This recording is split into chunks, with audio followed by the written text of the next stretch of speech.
मैं फिर से आपके समक्ष एक वीडियो के माध्यम से उपस्थित हूँ। भूमंडलीकृत विश्व वर्णन, उसमें हम देखेंगे जो वैश्वीकरण या भूमंडलीकरण की प्रक्रिया, उसमें बीमारियों का क्या प्रभाव होता है। क्योंकि वैश्वीकरण एक ऐसी प्रक्रिया जिसमें आयात निर्यात होता है, संस्कृति का आदान प्रदान होता है, एक देश से दूसरे देश का संपर्क बनता है, साथ ही साथ बीमारियों का आना जाना भी होता है। एक देश से दूसरे देश में बीमारियों का आदान प्रदान भी होता है, एक देश से दूसरे देश में। जैसे अभी कोरोना महामारी चल रहा है, कोरोना एक देश से दूसरे देश में फैला, आज पूरे विश्व में वो फैला हुआ है। तो कहीं ना कहीं बीमारियों का प्रभाव भी हर देशों में देखा जाता है। तो यहाँ हम भूमंडलीकृत विश्व में जो हमारा चैप्टर है उसमें देखेंगे अमेरिका में चेचक का प्रभाव। चेचक ने अमेरिका को किस तरह कमजोर किया, किस प्रकार उसको कमजोर किया और वहां विदेशी लोगों को शासन करने के लिए सहायक साबित हुआ। ये हम इस टॉपिक के माध्यम से देखेंगे, अमेरिका में चेचक का प्रभाव। ये चलिए शुरू करते हैं कि अमेरिका को किस तरह चेचक की बीमारी ने की, उनके कीटाणुओं ने किस प्रभावित किया, किस प्रकार प्रभावित किया। यूरोपीय उपनिवेशवादी ताकतें केवल सैनिक ताकतों से नहीं जीतती बल्कि बीमारियों का सहारा लेकर भी जीत हासिल करती। कहने का मतलब जो यूरोपीय शक्तियां थी वो केवल अपने सैनिक ताकतों से जीत हासिल नहीं करती थी दूसरे देशों में, बल्कि वे जीत हासिल करने के लिए तरह तरह के हथकंडे अपनाती थी। उन्हीं में से एक हथकंडा था बीमारियों का, और वो कौन सी बीमारी थी? चेचक। चेचक की बीमारी, यानी कि उसी को बोला कि बीमारियों का सहारा लेकर भी वो जीत हासिल करती थी। हुआ क्या था अमेरिका के साथ, देखते हैं। स्पेनिश शक्तियों ने अमेरिका को गुलाम बनाने के लिए हथियारों का इस्तेमाल नहीं किया, बल्कि चेचक नामक कीटाणु द्वारा उनको गुलाम बनाने का काम किया। अमेरिका को गुलाम बनाने के लिए स्पेनिशों ने वहां ना तो हथियार का इस्तेमाल किया, ना गोला बारूद का इस्तेमाल किया, कुछ नहीं किया, बल्कि चेचक नामक कीटाणु को अमेरिका में लेकर फैला दिया, उस बीमारी का संक्रमण करवा दिया, फैला दिया।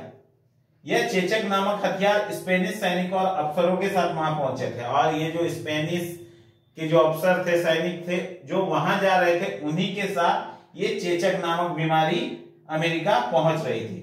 अचानक से इस बीमारी के आ जाने से अमेरिका के लोगों में इस बीमारी से लड़ने की प्रतिरोधी क्षमता नहीं थी। यानी कि कोई भी बीमारी, अच्छा जैसे कोरोना आ गया, कोरोना के आने से बहुत सारे लोगों का निधन हो गया, डेथ हो गया, क्योंकि उनके अंदर वो मतलब प्रतिरोधी क्षमता नहीं थी, उस बीमारी से लड़ने की शक्ति नहीं थी। उसी प्रकार अचानक अमेरिका में तुम्हारा ये चेचक जो आ गया, उससे लड़ने की शक्ति उनके शरीर में प्रतिरोधी क्षमता नहीं थी। चेचक के संक्रमण ने पूरे महाद्वीप को अपने चपेट में ले लिया। क्योंकि प्रतिरोधी क्षमता नहीं थी, लड़ने की शक्ति नहीं थी, तो इस बीमारी ने पूरी तरह से अमेरिका को अपने चपेट में ले लिया। इसने पूरे समुदाय को खत्म कर दिया, इसने पूरे अमेरिकी समुदाय को खत्म कर दिया। बहुत मारक साबित हुई, बहुत सारे लोग मारे गए और पूरे समुदाय को इसने क्या कर दिया? खत्म कर दिया। लेकिन जो बीमारी लेकर आए थे, जैसे स्पेनिश लोग लेकर आए थे, हमने पढ़ा अफसर और सैनिक, उनके पास प्रतिरोधी क्षमता थी, वो ऑलरेडी उस बीमारी का इलाज ढूंढ चुके थे। लेकिन अमेरिका बहुत दिनों तक अलग थलग होने के कारण उस बीमारी के बारे में जानकारी भी नहीं थी, और उसके लोगों के अंदर वो बीमारी से लड़ने की क्षमता भी नहीं थी। लेकिन यहां मैंने लिखा स्पेनिशों के अंदर प्रतिरोधी क्षमता थी, जिसके कारण वे बच गए।